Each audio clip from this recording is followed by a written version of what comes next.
كيفية تحميل برنامج جوجابرا على نظام تشغيل ويندوز. للعلم برنامج جوجابرا متوفر فقط في النسخة 32 بت.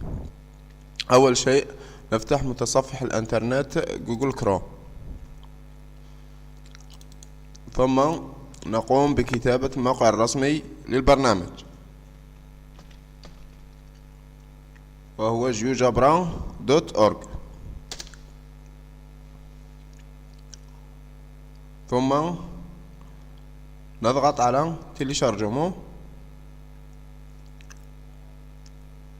ثم نذهب إلى أسفل الصفحة نجد الإصدارين جوجابرا كلاسيك 5 جوجابرا كلاسيك 6، أي الإصدار الخامس والإصدار السادس.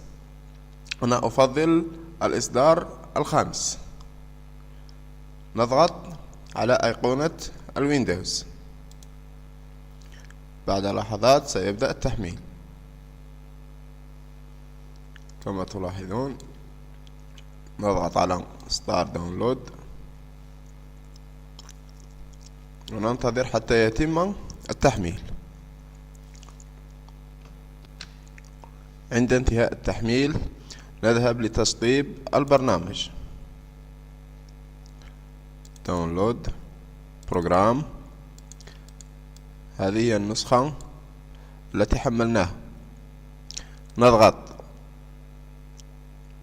باليمنى Open،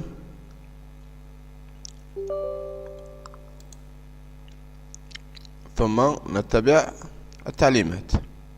نختار اللغة English، خلوها English. I agree،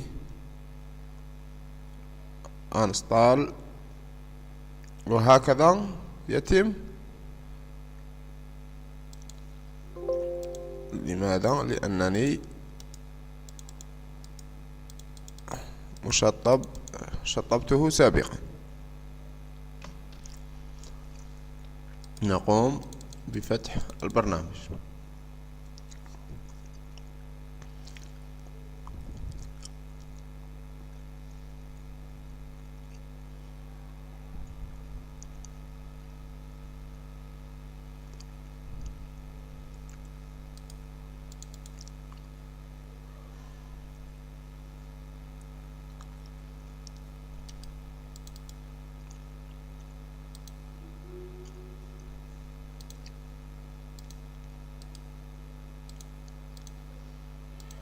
وهذه هي واجهة البرنامج.